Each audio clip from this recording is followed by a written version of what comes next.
kana lil insani aduwwan mubina. Sesungguhnya setan itu adalah musuh yang nyata bagi manusia. Bahkan sebutkan di dalam Quran surah An-Nas, kita semua tahu, alladzi yuwaswisu fi sudurin nas minal jinnati wan. Namanya setan itu dari bangsa manusia dan bangsa jin. Kelebihan setan dari bangsa jin yang tidak nampak setan ini, Al-Quran katakan innahu yarakum wa qabiluhu min haitsu la tarawunahum.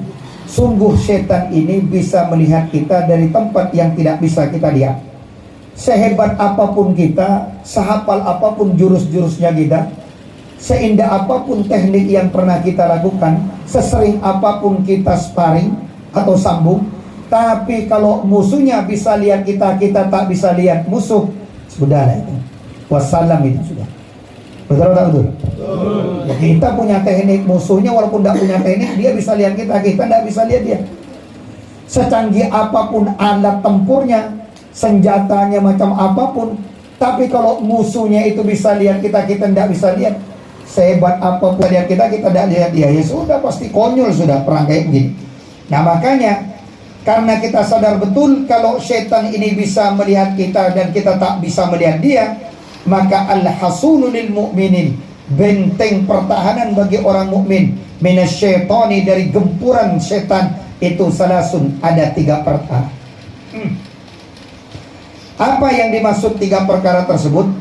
Ay allati tamna'ul mu'minina wa tahfaduhum minasyaitani, yaitu yang bisa mencegah orang-orang mukmin dan mampu menjaga mereka minasyaitani, dari godaan setan, itu salasun, ada 3 perkara. Wal hasnu, adapun yang dimaksud dengan lafaz al hasnu adalah huwa al makanul murtafi'u, tempat yang tinggi, alladzi yamna'ul udu, yang mana ini tempat yang tinggi tersebut bisa menahan daripada serangan musuh. Jadi makna hasnu itu artinya benteng itu adalah al makanul murtafi' alladzi yamna'ul adu, tempat yang tinggi yang bisa menahan atau mencegah musuh masuk.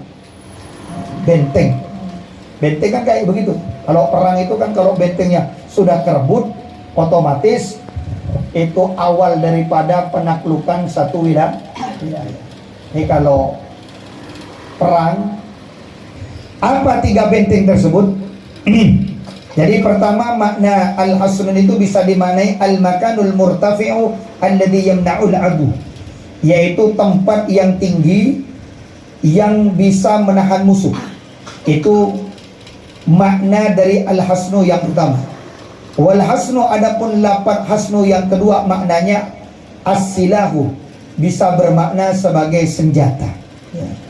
Jadi benteng itu pertama al-hasnu lil mu'minin bisa dimaknai benteng sebagai pertahanan, bisa juga al-hasnu lil mu'minin itu senjata bagi orang mukmin. Jadi 2 maknanya, bisa dimaknai benteng berarti untuk pertahanan, bisa dimaknai senjata berarti untuk melawan. Apa benteng atau senjata itu? Yang pertama, al-masjidu hasnun, masjid itu adalah benteng, masjid itu adalah senjata. Kenapa masjid dikatakan benteng? Kenapa masjid bisa dikatakan senjata? Li'annahu, dikarenakan masjid itu mahalludz dzakirina wal malaikah. Itu masjid adalah tempat orang-orang yang berzikir, ingat kepada Allah, dan tempatnya para malaikat. Setan kalau ada orang berzikir tidak akan mungkin datang. Orang bisa kegoda setan, orang bisa digoda oleh setan, bisa dikalahkan setan, bisa digempur setan. Itu berarti orang tersebut bukan zakir, bukan orang yang ingat, pasti orang yang ghafil, orang yang lalai. Atau mengganggu, coba lihat, mengganggu senjata. Kenapa masjid disebut benteng atau senjata? Li'annahu, karena masjid adalah mahalludz dzakirina wal malaikah, tempatnya orang-orang berzikir dan tempatnya para malaikat. Kalau ada malaikat di situ, ada orang yang zikir di situ, maka tidak akan mungkin setan masuk. Kita tergoda oleh setan karena kita lalai, kita tak ingat kepada Allah. Kalau kita ingat Allah, tak akan mungkin kita maksiat. Maka di dalam satu hadis dikatakan, tidaklah seseorang itu berzina, melainkan ketika berzina imannya sudah tidak ada pada orang tersebut. Tidaklah orang itu mencuri, melainkan ketika orang itu mencuri, imannya tidak ada pada orang tersebut. Tidaklah orang itu berjudi, tidaklah orang itu minum khamar, tidaklah orang itu maksiat, melainkan ketika dia maksiat, ketika dia berjudi, ketika dia itu jauh daripada Allah, otomatis kondisinya tidak ingat kepada Allah, alias lah. Kalau lalai pasti mudah. Lalai, pendekar kalau lalai selesai sudah, ya kan? Itu yang pertama. Yang kedua yang menjadi benteng bagi orang mukmin atau menjadi senjata adalah wa dzikrullahi husnun. Zikir kepada Allah itu merupakan benteng. Zikir kepada Allah itu merupakan senjata. Laziman la haula wala quwata illa billah. Karena tidak ada daya kekuatan untuk taat kepada Allah dan tidak ada daya kekuatan untuk menghindar maksiat kepada Allah kecuali atas pertolongan Allah. Maka di dalam solat ada kata iyyaka na'budu wa iyyaka nasta'in. Seharusnya iyyaka na'budu itu kalau dalam bahasa Indonesia objek dulu, setelah itu baru subjek predikat. Sebenarnya susunan yang benar subjek predikat objek gitu. Ini pertanyaannya, kenapa objeknya didahulukan baru subjek dengan predikatnya? Itu dalam bahasa gramatikal Arab, kenapa maf'ul bihnya didahulukan daripada fi'il dan fa'ilnya. Itu di dalam bahasa balaghah, apabila ada maf'ul bihnya didahulukan dari fi'il dan fa'ilnya, atau objek didahulukan dari subjek dan predikatnya, itu bermakna litakhsis, artinya khusus, bermakna khusus. Berarti kalau memaknai apa? Iyyaka na'budu wa iyyaka nasta'in, artinya begini, iyyaka na'budu, semata-mata hanya kepada Engkau ya Allah kami menyembah, wa iyyaka nasta'in, dan semata-mata hanya kepada Engkau ya Allah kami mohon pertolongan. Jadi semata-mata atau hanya itu maknanya takhsis. Berarti tidak ada minta pertolongan selain Allah, tidak ada persembahan selain Allah. Ini keyakinan kita. Ini artinya kebenaran teologis. Kalau kebenaran sosiologis, lakum dinukum wali. Jadi, tapi kalau kebenaran teologis, inna dina indallahi Islam, agama yang diridhoi hanya agama Islam. Qul huwallahu ahad, katakan Muhammad, Allah itu Esa, tidak terbelah. Itu kebenaran teologis. Kita selaku orang muslim meyakini itu. Tapi kalau kita sebagai persaudaraan yang seperti ini, multi etnis, multi agama, harus yang dikedepankan adalah kebenaran sosiologis atau kebenaran lakum dinukum wali. Ya, untukmu agamamu, untukku agamamu. Tidak perlu. Jelas. Ya. Itu yang kedua. Yang ketiga, yang terakhir sebagai benteng atau senjata adalah wa qiraatul Qur'ani, bacaan Quran. Al-Quran, membaca Al-Quran itu hasnun, menjadi benteng, menjadi senjata bagi orang beriman. Jadi kita selaku orang beriman, mohon maaf, selaku orang-orang muslim, jangan sampai satu hari itu tidak membaca Al-Quran, minimal satu halaman. Karena Quran itu punya hak. Kalau sampai Quran itu tidak dibaca, seolah-olah kita mengabaikan hak. Kalau kita menjadi seorang suami, seolah-olah mengabaikan nafkah kewajiban kepada istri dan anak. Quran itu punya hak, kewajiban kita menunaikan haknya Quran.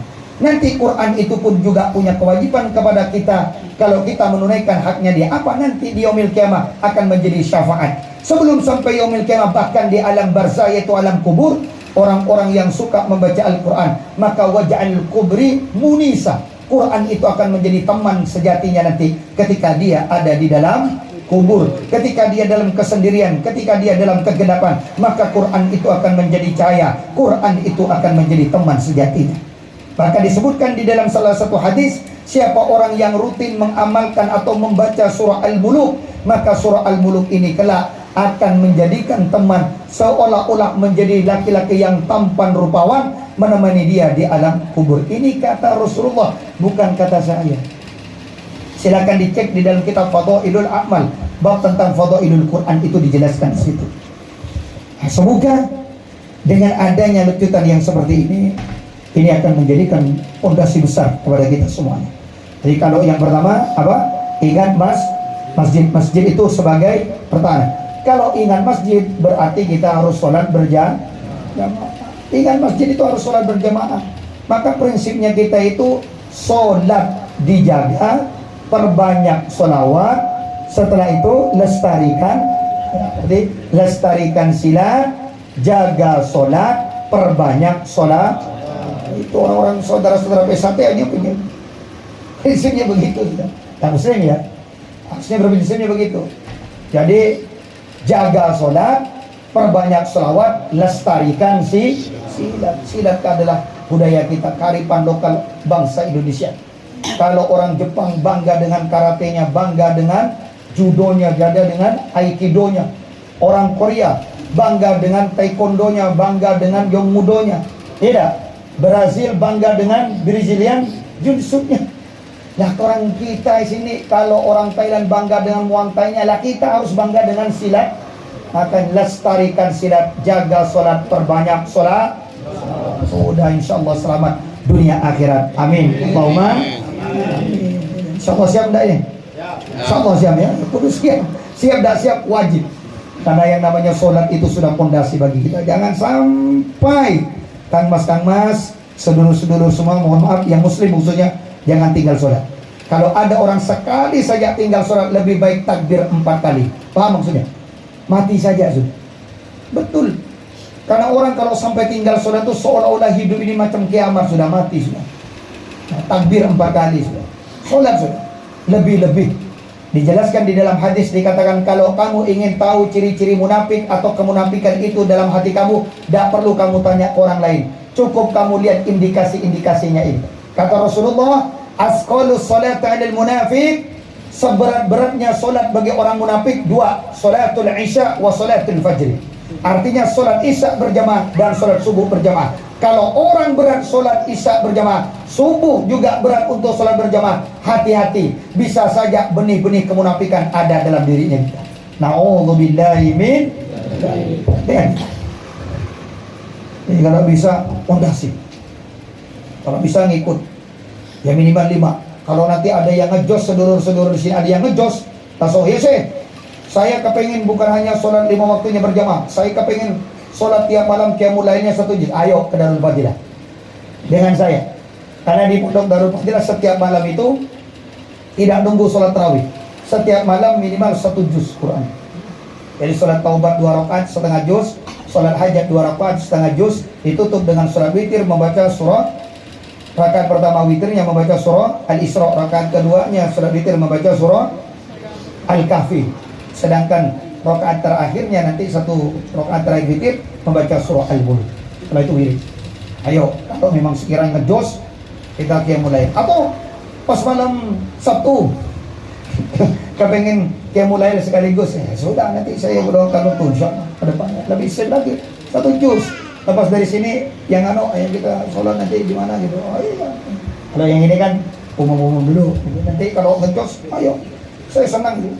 Tapi dalam 2 minggu sekali ada sholat 1 juz. Mudah-mudahan sampai khotam. Amin Allahumma. Tidak nunggu sampai 1 bulan. Yang kedua, saudara-saudara, sebelum saya tutup, tadi udah selesai ini. Sebelum saya tutup, ayo kita lebih ngejos lagi yang di kota ini. Besok katanya tanggal 26 ini, Ahad besok ini, kalau tidak salah pembekalan di Padepokan Darul Fadilah sana, di Pendopo Darul Fadilah. Di sana insya Allah Kang Mas Eko juga hadir, otomatis Kang Mas Iwan dan ranting-ranting yang lain hadir. Saya tidak bisa membersamai karena saya sudah izin dulu, lebih dulu.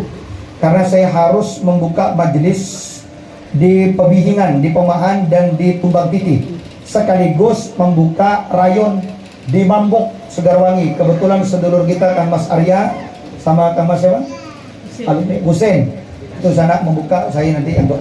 Nah, jadi ba'da maghrib kajian kita tauhid, ba'da isya pembukaan haji itu kan keren. Saya malah minta kepada Kang Mas Arya itu kalau sebelum latihan ngaji dulu Mas. Haji dulu, santri itu diajarkan dulu, masyarakat itu ngajarkan Iqra atau apa. Lapasnya nanti baru. Jadi biar ada nilai-nilai spiritualnya itu ada. Jadi 5 panca dalam PSAT ini jangan sampai kurang 1 pun. 5 fondasinya ini harus ada. Kerohaniannya itu, spiritualnya malah harus lebih diunggulkan lagi. Kenapa? Banyak yang hafal teknik, banyak yang hafal jurus, tapi karena tidak memiliki kerohanian yang kuat, naudzubillah, khawatir nanti akhlaknya bocor. Paham ya semuanya? Mudah-mudahan kita semuanya diistiqomahkan oleh Allah Subhanahu wa taala. Jangan sampai kita kalah semangat yang di hulu, semangat di sumber periangan semangat, di kota lebih semangat lagi. Mudah-mudahan insyaallah pada pertemuan yang berikutnya wal muqarratu tasya wa salasun an ba'dil kama annahu wallahu a'lam. Sallallahu ala Muhammad sallallahu alaihi wasallam. Sallallahu ala Muhammad sallallahu alaihi